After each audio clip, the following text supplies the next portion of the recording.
we have Kiku Johnson with the Rainbow Community Center of Contra, Costa, and you're the executive director, correct?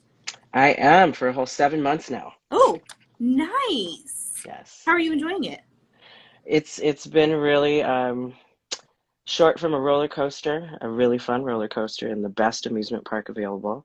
Of Hey. course, all Rainbow. Uh, I spent 5 weeks in the beginning in person, and it was so key to be able to get to know folks on Yeah. staff and a little bit in community, a couple events that we were able to do.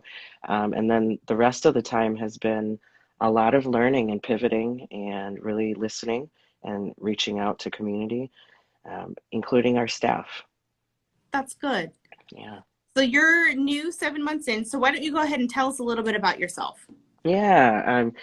So I am Kiku Johnson, and I do live here in Oakland. I have a great affinity for Contra Costa County. I landed here about 16 years ago from Michigan, my Oh, partner and myself. So it was my goal to be able to leave the great state of Michigan by the time I was 30. I missed it by a year, and it's all good anyways, because it must have been an extra year for a reason. So yeah.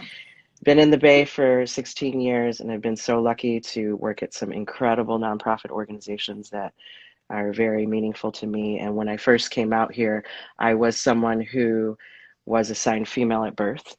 And so I've done a lot of my lifetime of work, specifically with girls serving organizations, a lot of time with Girls Incorporated of Alameda County, a number of years, and then also Girls Leadership, Julia Morgan School for Girls.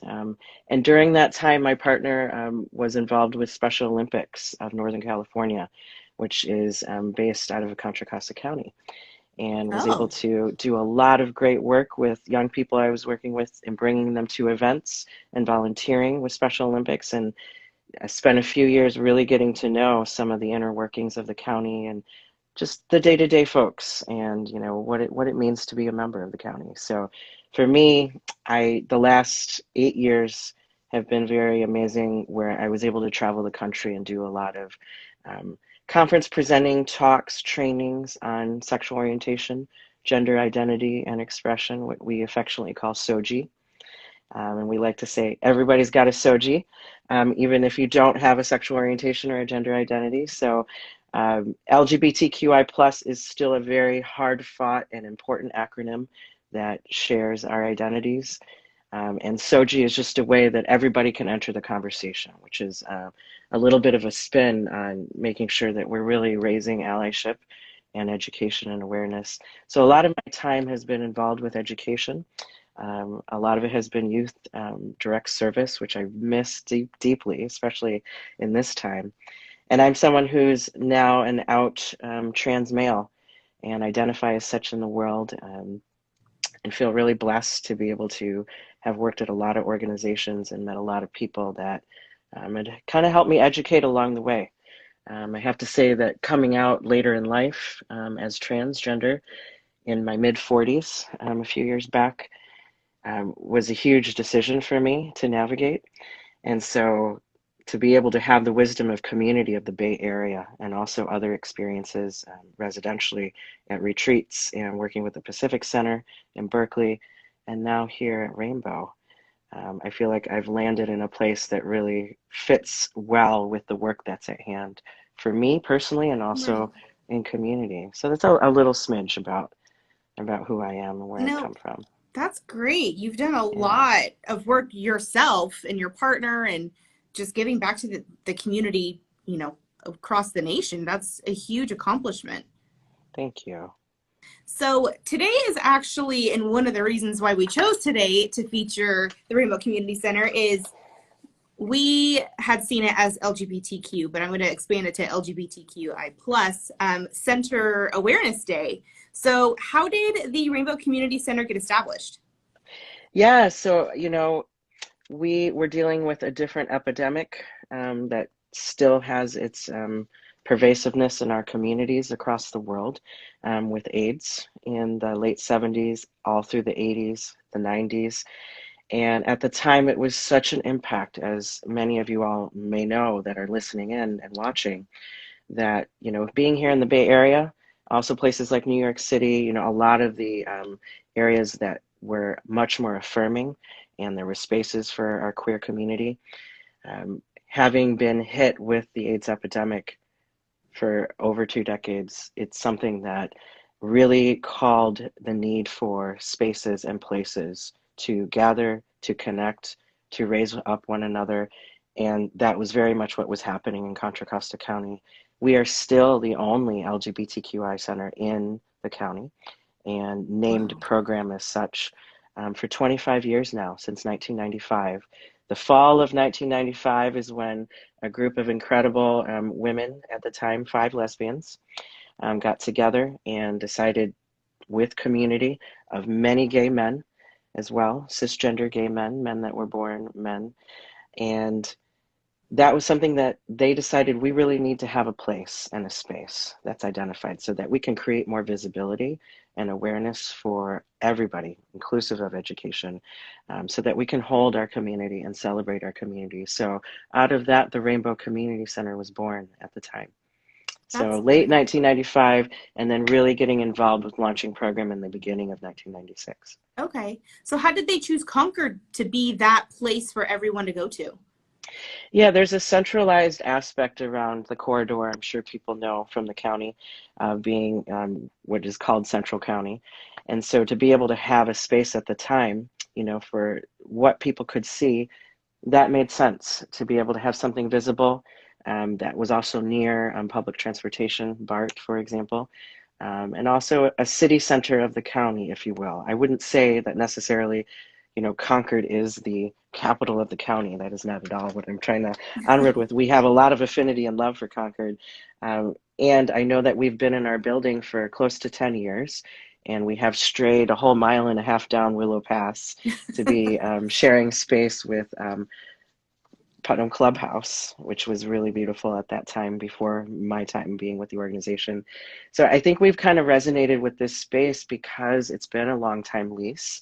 And I know that our previous leads in community with Ben David Barr, who was executive director for over a decade with the organization, I think it started to root in a way that that's where the identity of the center became over time. So that's the wisdom of the history that I've been able to glean thus far.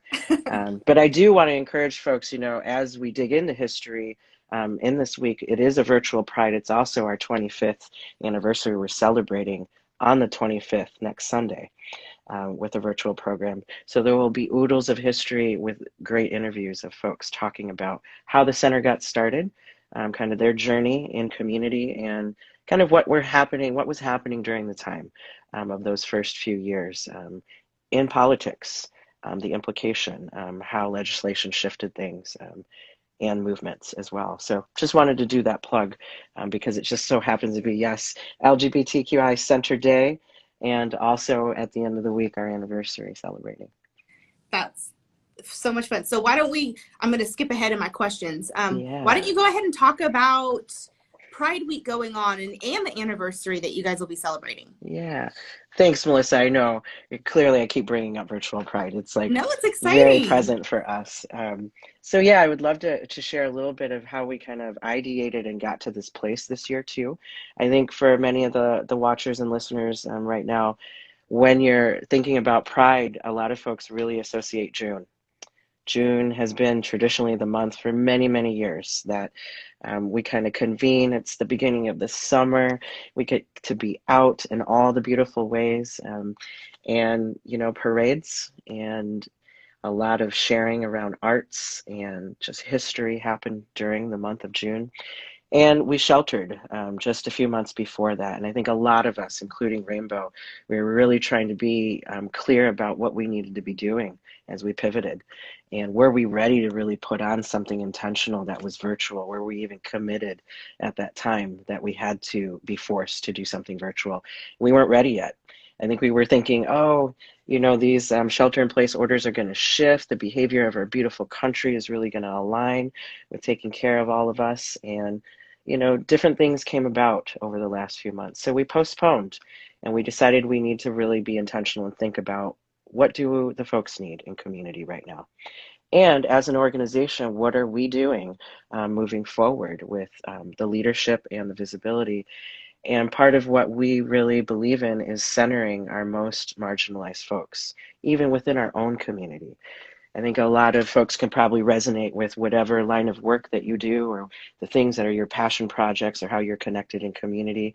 Um, we know so much about what are the things that really impact even our subcultures and our identities. And dealing with this virus has been so difficult, especially for our youngest in community and our elders in community. And knowing that being immunocompromised, when you're older, or no matter what age you might be, it adds that extra layer or intersection, if you will, of just wanting to figure out, how can I be safe? Where are there safe spaces for me? Young people needing to be forced back into the closet, or not being supported by family and folks that they're living with, especially those that are under 18, that are in a home. We are also knowing that on that end of the spectrum, we really need to be reaching out and figuring out ways that we can bring them onto the screen at minimum right now. So we built a virtual Pride experience where we kicked off yesterday with something called Pride on Wheels, POW. And we gathered at a parking lot at Rainbow Community Center in Concord. And we had a contingency of vehicles, and we had the greatest time just making sure that all our decorations were in place, sharing across vehicles, and there were some impressive ones, I have to say. Um, the United Methodist Church of Walnut Creek had 2 vehicles in the parade, if you will, and they just blew it out of the water. I encourage you to check out our Facebook, Instagram, all of our social media. You can see some of those fabulous photos of How yesterday. fun. And we went to different landmarks in the county, that we thought were really important to show visibility, even knowing there weren't going to be people there, like Alhambra High School in Oh, Martinez. that's my high school. So I'm glad you went there. Well, we were in the parking lot. There's a great photo of us there, and we just wanted to make sure that we could, show folks that it matters for us to be representing so much more in this time. So we went, and we also visited Danville. We know Danville is a very important city. It's one of our last ones in the county. That lovingly is going to be in a place soon to be able to raise a Progress Pride flag up their flagpole, hopefully June of 2021. So we're doing a lot of love in the direction of Danville. And so we showed up there, kind of at their city center. They have an amazing display of hearts going on, which I think they're doing some fundraising with them. So we were able to physically distance all of us and pose with these different heart How structures. cool. So again, visibility. I think that honking our horns and having streamers hanging off our cars and drawing attention instigates conversation in cars that are going by, or houses, or other Absolutely. businesses, of like, what's happening here? Um, so yeah, that was part of our joy yesterday. And then we got to end up in Toto Santos Park and kind of broke bread together and hung out as staff and community. Um, and then we headed over to Club 1220, which I want to give a lot of love to. They are definitely in a place, like many businesses, trying to figure out how to stay above right now. Right. And so they were having a great car wash, and we were able to bring our folks over and, have some drinks. That was where my margarita happened yesterday. Oh, nice. You had a So pre-margarita. yeah, exactly. So that was POW, that was Pride on Wheels. And I could feel and sense from community, it's a hard time, to feel Yeah. comfortable showing up. And even if we're physically distanced, I could even feel the attraction of folks wanting to hug and high five and, take off their masks, see your face. And, it's a challenge right now, because we Right. want to be able to intimate to one another and be connected. Um, so that was a great opportunity to kind of learn for us kind of where our community is, and to share some love with them on the streets, on our cars, and just have that visibility. So we have Monday today, which is a promotion day. And so our virtual aspect kicks off tomorrow. So we have 2 nights of Queer Latinx Film Fest happening with some incredible filmmakers in community that will be showcasing 2 films each evening. Tuesday and Friday are 2 Queer Latinx film nights.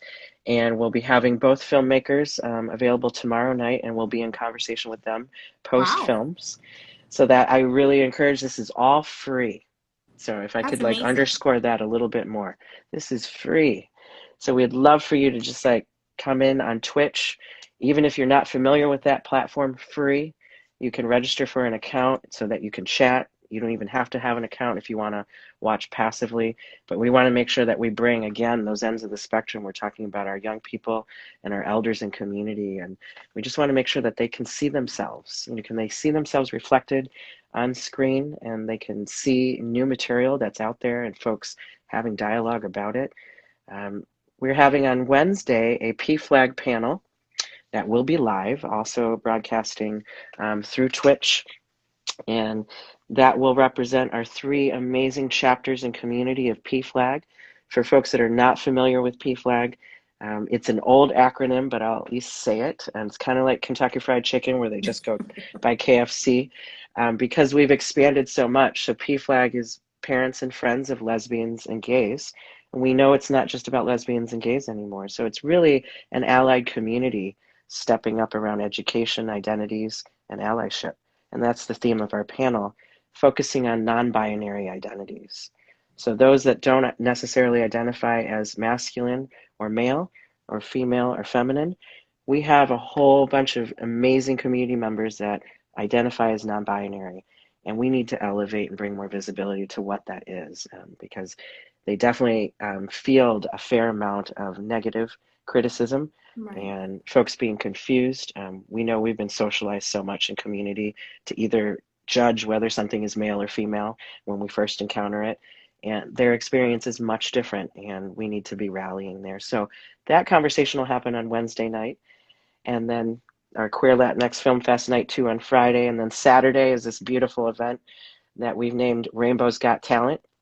If any of you have been fans of the show America's Got Talent, Yeah. we have that, except we do not have the judging aspect going on, or a winner, Okay. if you will. But we do have, which I'm really excited to share, artists from Detroit. We have artists from New York. We Wow. have folks coming from Contra Costa County and Oakland and nearby. Everything from spoken word poets to, we have a house being able to do Vogue dancing. Oh. I'm just being plain speak with that. There's a lot of language and community. I want to make sure that we're accessible right now. So there will be folks doing readings from books that they are writing currently. There will be a lot of singing, of course, all different genres, from country to pop, to singer-songwriter, to original pieces. So I really want to encourage you, even some comedy, for folks that are interested in a little bit of laughs right now, which I know we all need. Yeah. So Rainbow's Got Talent is a 2-hour event hosted by our in-house drag queen, Bella. And Bella will be emceeing live with our pre-recorded pieces that have been submitted. So I want to encourage folks to come and enjoy that free event. And then we have a fun little add-on afterwards called Naughty Stories. This is for our 18 and over community members to be able to come and listen to one of our resident clinicians who does this as part of their joy in the world, sharing some re-envisioned children's stories in different ways. And I'll leave it there. Okay. There's definitely descriptions for that. And then we're culminating with Sunday on October 25th, our 25th year anniversary, silver 1-hour special that we're doing again with interviews of folks who really created and got Rainbow off the ground back in 1995, early 96. And also some secret performances that I don't even know that are happening.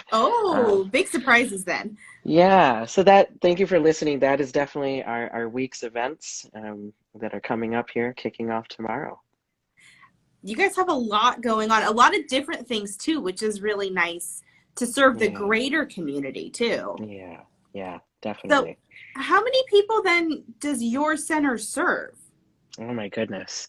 I mean, pre-COVID is a different story than right now. I would say, even before that, we were serving intentionally over 1,000 individuals a year. Wow. And we're talking about everywhere from our food pantry program, which is now shifted to a supply train where we deliver food. And we're in conversation on the phone with our elders and our folks in community that are high need, the ones that do have access to smartphones and phones in general. We also have our clinical department, which, as you can imagine, has been off the charts the last few months. Right. We have a waiting list ongoing, and we are also taking referrals. And like I mentioned earlier, being the only LGBTQI plus identified center in the county, we are just getting a lot of referrals from a lot of places of folks that really Wow. need support. So we serve folks in that program. We also have our um, what I like to say houseless youth transitional living program. So we have an amazing director and a team that we just got a van through compliments of our Cal OES grant. So our first ever vehicle for Rainbow Center has been That's procured. awesome. It's been wrapped in a very beautiful design. So we were able to have that actually be the Grand Marshal yesterday on Pride on Wheels. But that program has been so significant in being able to, as I mentioned earlier, our young people who are disenfranchised in so many ways, they are transitional age youth. These are the times and the years where we are exploring who we are and starting to make connections in community, figuring out where we need to be, where are safe places to be, I would say. And so food insecurity and housing insecurity is huge with our young people. So, we have any time, and I would say this is the highest time, close to 30 people revolving through our program, Wow. which just recently was able to add 3 staff, but previously had 1 staff member running that program for over a year. So I would say, our housing program is very important, especially right now with our food pantry program, those 2 in particular, and then the mental health component. Right, which is Um, huge. yeah, and so serving that many folks intentionally, we also have our older adults program and our HIV prevention program. So we have just gone live in the last month with starting back at the center on limited and very differently protocoled nights on how we have contactless testing for Right. HIV, gonorrhea, a number of diseases, and also just being able to have education as part of those nights with clients and community. So important. Um, Youth programming is all virtual right now. So that is not in person. And that is one that we are working with PFLAG, offering support groups and also art groups, and also assessing community with what young people are needing right now differently. A lot of them are not in a physical school, and they also, with their GSAs, their gender and sexuality alliances at school, it's different to be on a screen Right. right now in terms of what is your name going to present to be, on those little Zoom boxes, Right. to, how do you show up and face folks and talk about, things that require a lot of vulnerability around just sharing. And are you in a safe space in your home to do that? A lot of folks don't have secured spaces on screen. So, we're managing that with how many folks we're serving, and we know we're not reaching as many as we need to Right. right now, but we're expanding as we can virtually. No, that's amazing. And Yeah, are there any fees associated with any of these programs? Or are they completely free to the community? that's a beautiful question, and so important that a lot of people are listening, I know, right now on this aspect, because somebody that probably you might want to refer or share some of these services with. I would say all of our programming is absolutely free.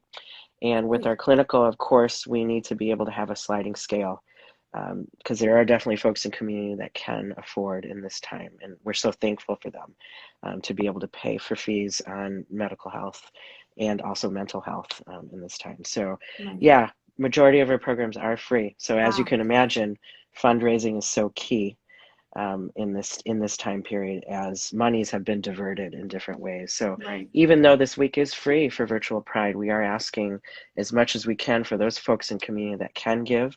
We do have a $60,000 goal with our event this week, and we've made it a sixth of the way there. We're almost hitting Okay. 10K. So I would say that I'm available if anybody wants to talk to me about more specifics around what we do and how we do it and how compelling it is right now, especially if you are someone that's able to give in any kind of way in a monetary format. So if someone did want to donate monetarily, how would they do so? It's very easy. We've been really lucky to get our website revamped in the last few weeks. Oh, So you can just nice. literally land on rainbowcc.org, and there'll be a button right at the top, and every page you link on, especially our Pride 2020, you're going to see at the top of every page the ability to donate. And we have different levels. You can be a sponsor at a certain level and be able to have your business showcased, and there's still time for that. And also just giving and knowing that every dollar that gets given directly goes back to our community. And when I say that, that means those community members that I just spoke of. It's what funds these programs. And also our staff who work so hard. Um, it's our salaries, it's our ability to Yeah. be above the water right now. So thank you so much for asking for that Yeah, of work. course. And I'm sorry, I don't know if it's Allie or Ollie who's been commenting. Oh, Allie. Yes, I Allie. see Okay. Allie. Allie's right on here and making sure that, yes, Allie is our Associate Director of Adult Programs and Training. So I love that he's on here right now. Thank And you, he's Allie. also provided an email in there as well. If you're interested, you can email him there. And he said there's 21 folks on staff. So you guys are doing some great work in the community. And, thank you for serving everyone and providing those resources. Everything that you just said has amplified during COVID. So what you Yeah, guys are doing is greatly appreciated. thank you, Melissa. As a last plug, if I may, Of course. we do have swag. Everybody loves swag. So we've gotten on the mask tip, and I have to say a lot of people enjoy. We have our silver anniversary masks that basically say the shirt that I'm wearing, which we also have as swag, which is I am rainbow. Oh, And I it's in love that that. style of having I'm inspiring, I'm alive, I'm radiant, I'm expansive, brilliant, love, and power. So we have that also on masks with our logo, which we have our 25th anniversary logo that's on the back of my shirt. Not really easy to see right now. Um, but we are asking for suggested donations for those, and you can find that on our Pride 2020 tab on our website too. Very easy to sign on. Silent auction also happening for folks that passively like to shop online. A lot of beautiful staff have contributed their own handiwork and everything from glass bead work to um, oil paintings and prints, to even family members who have contributed, cutting boards that they've made by hand and special stepping stone garden Yeah. walkway path pieces. And so it's a lot of diversity in what we're trying to reach in community right now through our virtual That's Pride. no, that's great. And especially having that personal touch with it, what everyone's donated to, it adds a little bit of a special meaning to it as well. Yeah, 100%. 100%. So diversity and inclusion is definitely a big subject, and always is and always should be. But what challenges does the LGBTQI plus community face in the workplace, and how can businesses address that? Yeah, education. I would say that's number one. So education in the form of receiving workshop experiences, training, and I didn't mention this earlier, and this is well timed. We have virtual training that we're pretty robust with, and we offer it in all the areas from beginner and meeting folks where they're at in all sectors. So not just education teachers in schools, but especially folks that are working with our young people. Also, community-based organizations. We also are working with corporate companies. If anybody works in a company, you may or may not have had the experience where in the last few years, a lot of investment in diversity and equity and inclusion individuals have been added onto staff. And a lot of those folks tend to be brokers at times, and we're the folks that you can broker with. So if you're interested, we have a diverse set of trainers. I am one of them. I feel very lucky to be able to be on screen with a number of folks and organizations in these past few months. And that is directly what's going to impact the safety and the healthiness in terms of mindset and receiving people, especially on screen right now. Um, to be able to acknowledge folks' pronouns, that's one very tactile thing that can happen. And also just being able to educate around how we use language. And, we know that our administration right now, there was an executive order at the beginning of the month of September that was laid down around ceasing any federal dollars and agencies and any agencies that receive those in terms of being able to put forth anti-bias training, LGBTQI plus education, SOGI training, and that languaging. So we're feeling that impact. We've had folks pull out of contracts, and that's tough because we know the learning still needs to happen, Right. and that folks are really dealing with. I'm one of those folks that. At places that I have worked in the past, have had to deal with a fair amount of folks not being educated and even knowing how to talk with me about who I am and how I show up in community. And I would say, especially being able to utilize that for the good. If we can know who we work with and know how we can be better allies and showing up for them and not making quick judgments and knowing how to use our language differently and expand our language, we have the power to affirm each other. And I think that we all need that, no matter where our identities sit intersectionally.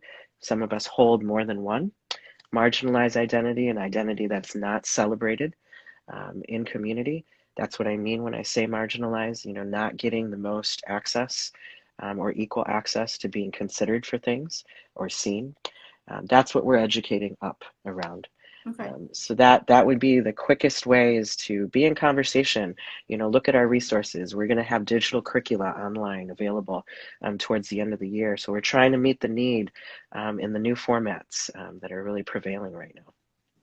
So say a business would like to expand their knowledge on this subject matter. Would they be able to even come to you guys and say, hey, we'd love to do either a Zoom or in-person training, hopefully once COVID lifts, and have you and your community come out and talk to the business and the employees and talk about how to be inclusive and tips and tricks and how to feel comfortable? Yes, exactly. We're like a Great. minds-on, hands-on operation. That's our Okay. approach. We meet people where they are with their learning. We do assessments, so we're not coming in mismatched and trying to proselytize, information that maybe folks already know or might not match where they're at right now. And I find that that's most of the time the missing piece, that there's not a lot of assessment done and assumptions made about what people know or what they don't know. Yeah. And so exactly that, people can reach out to us, and I know Allie's been really prolific in the messaging here Yeah. and provided a lot of links. So, and inclusive of myself, people are always welcome to email me, Kiku Johnson at rainbowcc.org. And, we are collaborating with the folks and co-creating experiences too. So we learn a lot about organizations. Even in Concord, we were lucky to work with Cortiva Agriscience, just down the street from the center. And we had one of the most amazing trainings, and we had folks from Texas to Michigan on that training. Wow. And, even from our home state. And I think that's why it meant so much for myself and the other trainer who happens to be my partner on staff, who's the training manager. And to lead that training and to be able to say, we know where you are.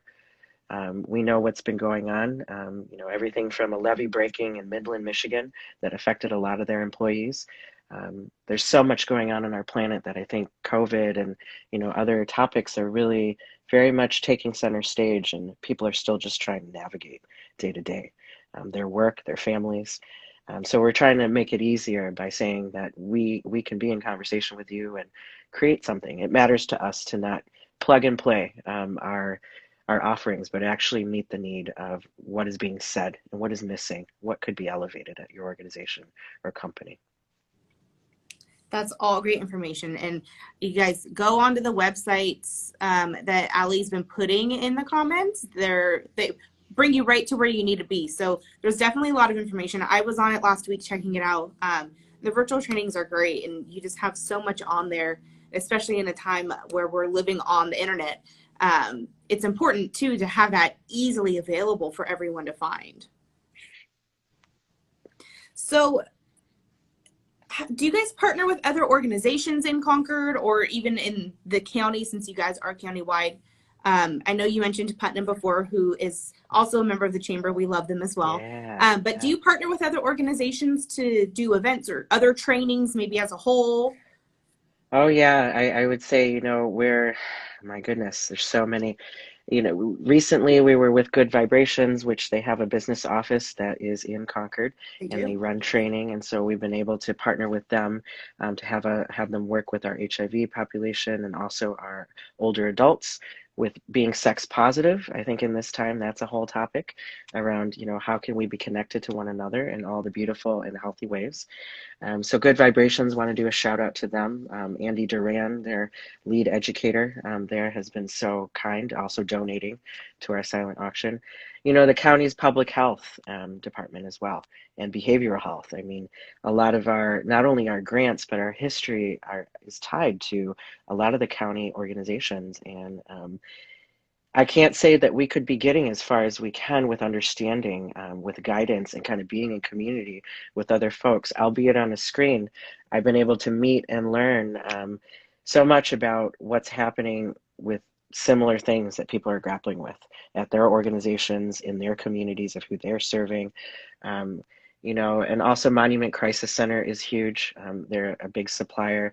The county's food bank program, huge, supplying us with groceries and fresh produce to be able to get to a lot of our elders and folks that are immunocompromised in community. I mean, the list can go on and on. NAMI, an Yeah. amazing mental health chapter that's located in Concord as well. Um, it's just been great for me, even though it's been interesting in this time to be on a screen primarily, to be able to have the outreach. It feels different, when there's folks in community that want to invite us in, even City Council of Concord, an invitation to come and present to the council. That to me, it speaks volumes around wanting to stay connected, wanting to know how we're doing and community, what they can be doing to support us. Um, so yeah, those are just a few I would name offhand right now. So how, as a larger county and city, how can people support you and what your efforts are? You said Yeah. monetarily, we can also donate, hmm but are there any ways we can also get involved? Yeah, I would say, being part of this week is a huge opportunity for conversation. And if those conversations are not already happening in your homes, in your community, and there's maybe some fear based on those conversations for however you might be connected to folks that are in community that are queer identified, the reclaiming of that word too, I'm sure that feels different for people to hear me say that so easily. But I would say, that is something that we embrace in terms of who our community members are. And so I would think elevating that conversation and there's a free resource on the landing page of our website at the very bottom that I was very privileged to be invited to write that was funded by the CDC. It is a SOGI handbook. It's a free downloadable open source public domain resource. And that's been a really great way for me to connect with, our relationships with Planned Parenthood that we've already had established with PFLAG in the county, their new chapters and existing chapters. They've really taken a tool like that, and when you ask the question of what could we be doing as a community, we need to be reading what resources that our community is putting out, having conversation with them, really leaning into, what are the exceptional things that you're facing in this time, that looks different than maybe what I'm facing. And Right. how do we come to a place of not just empathy, but how do we stay activated with that? And I think in this time, voice is the greatest way for activation and education. If we can learn what we don't know and turn around and share it with each other, share it with family, share it with community members that maybe you've never had this conversation with, or that the work that you're doing is there the lens of really thinking about LGBTQI plus folks in community, and is this content, material, programming reaching them? I think asking questions in this time of what is your material pre-COVID, and is there an opportunity to shift it and imbue it and infuse it with more access and knowledge around our communities? And that's from lesson plans to how you advertise, with flyers and Right. online, and how you invite people in. If you're doing any sort of Reddit or Ask Me Anything conversations in any way, or community town halls, you know, these topics really matter because it isn't just about LGBTQI. That's one aspect of how we live in the world. We are also dealing with COVID and Right. trying to mitigate the compounded harm that's happening right now and silencing our community a lot. So I would say just being able to have the conversations, ask the questions, find out what your programs are doing and what they're not doing in community. Reading the paper, we're so lucky to be able to have a column in the Pioneer, which services Clayton and Concord. And we're so lucky to be able to do a joint article this month with our board president, Dodi Zotai, all about don't mask your pride, just wear your mask. That's the title of the article. Oh, that's So great. free online, definitely check that out. Um, Conversation, I would say that is the top thing right now. What Okay. are we talking about? That's good to Yeah. know. Tamara had actually, she's was watching. She was having some internet Tamara. connectivity issues, but she said definitely look at the column called "All the Colors in the Pioneer." Yes. Thank you, Tamara. I know Tamara from community too. So thank you so much for being here and talking with us today too. Kevin had said great comments. Kevin's actually the president and CEO of the chamber. He said, "Is there a place on the website to get language information so he can also stay educated?" Yes. Thank you for asking. That is that same handbook that's free that you can download as a PDF on that homepage at the bottom. It's called the Soji Handbook, and you can literally press a button, you'll download it. And what people have been saying is it's particularly the terminology. There's about 6 to 7 pages of terminology, not only Okay. identities, but also concepts. So I split them up. Oh, okay. That's really good to know. Yeah, Perfect. yeah. And I think Allie had put the link also in, I'm just trying to check real quick, in the comments, if that is the correct one I'm thinking of. You're fabulous, Melissa, that you can track the comments at the same time with moderating. It took me a So little bit to get used to. I'm still working on it myself. um, are you able to tell us any personal or individual stories of how the Rainbow Community Center has helped someone maybe through some tough times or just in general? Yeah, I'm going to go right there around suicide prevention.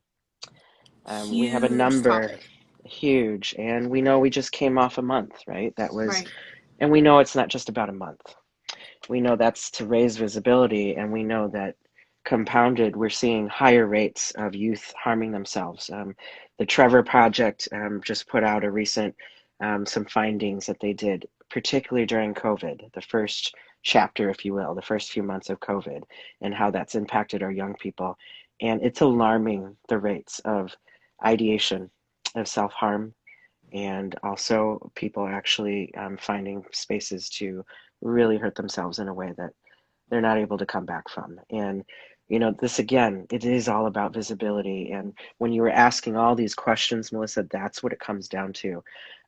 This isolation is really hurting our community differently, in a greater way. If you are someone that has a medical concern, let's say, or you think you might, your hesitance to go seek medical care is even greater now, because you have to not only deal with the COVID aspect of being precautioned, it's how do you intimate your identities, even if you're exploring. I've talked with so many folks, we're lucky to be partnered with John Muir Health in so many ways.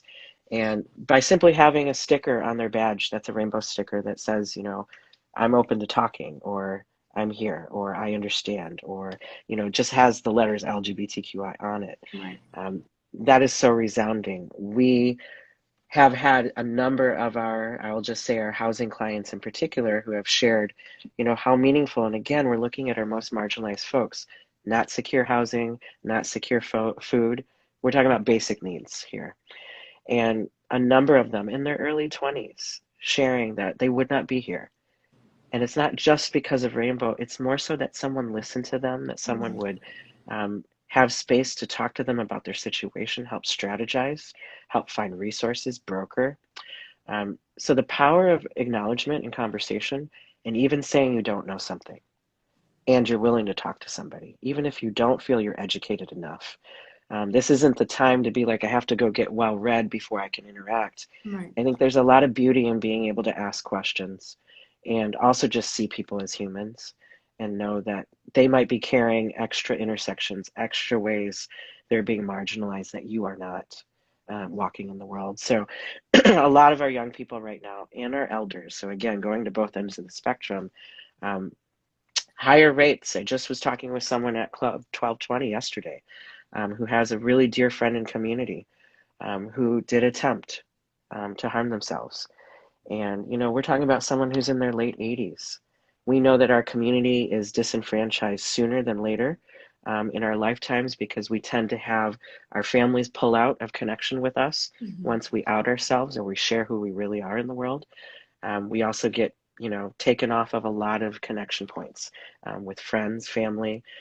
Jobs are another huge piece of that. And if you get to be elder in the world and you've retired, it's something I dream of someday, that, if you don't have those aspects to you and your friends are dying and your friends are not in community anymore, those are the folks I'm most worried about. So calling up your neighbors, reaching out, dropping things off at their doorstep. If you happen to know someone in community, especially if they are sheltered and they're of identity, LGBTQI plus in some way, you can count on that they're probably not getting the same attention and connection that they were pre-COVID, and it just pushes them deeper. So that's the stories that we are hearing, and we're not surprised, and that was already happening before COVID. But again, we're worried about the people we're not hearing from Right. right now.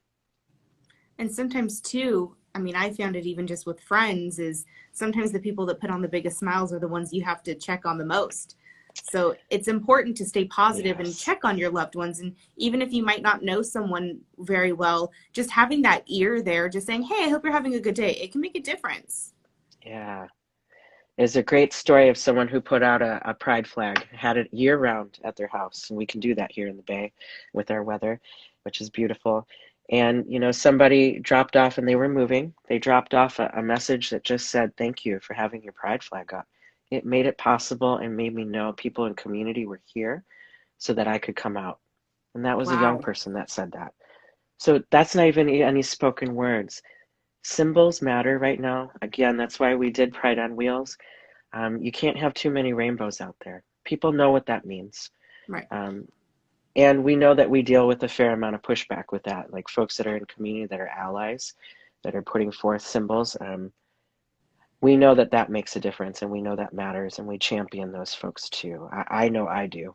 It matters to me. I notice, even at my close to 50 age, I'm looking when I'm driving down streets and I see what signage is out there. And we are in a political election ramping up right now.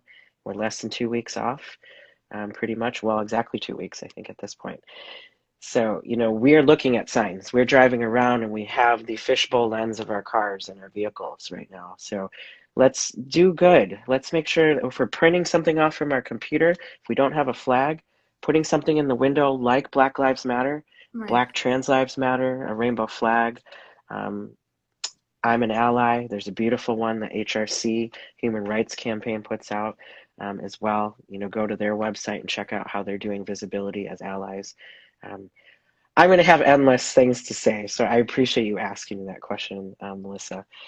So, yeah, I would just implore people, if you're not doing something already, to try to figure out what you can do, even if it's passive in your Right. windows. It's such an easy way to show your support and your love for the community. Yeah, exactly. Marie had said in the comments, thank you for touching on what we can do to make others feel safe and understood. And I appreciate that as well. And Tamara had said she needed to head out, but please send her photos and a write-up from POW yesterday. She was out of town until last night, so she'll Uh, feature it. all right, excellent. Thank you, Tara. Well, Kiku, I really appreciate you coming on here and taking time. I know you have a crazy week starting yesterday and heading out, and I definitely encourage everyone, go onto the website, tune into the virtual events. They have a lot going on and help celebrate their 25-year anniversary. And even like Kiku said, if you can put just a rainbow flag in your window, whatever it may be, to show your support for community, please do. And, check out some information, educate, and talk about the positivity that we have out there. I think that's a huge piece of what we learned today is how we can do that. Thank you, Melissa, for having me Of today. It means so course. much to have voice on a screen this way. It means Of so much. anytime you guys need us, you know where to find us. And same with everyone watching. Please go on and, like I said, follow them. They have some great things coming up and a lot of information that I think is very relevant to right now. Yay. All Thank you, right. Ophelia. I see it says representation matters. Yes, And that's a great phrase to end on. it definitely does. Well, on Yeah. that note, I'm going to keep it positive and thank you. And I hope that we can talk to you guys soon, and go enjoy Pride Week. Yay, Pride. I am Yay. rainbow. You are all rainbow. Thank you, everybody.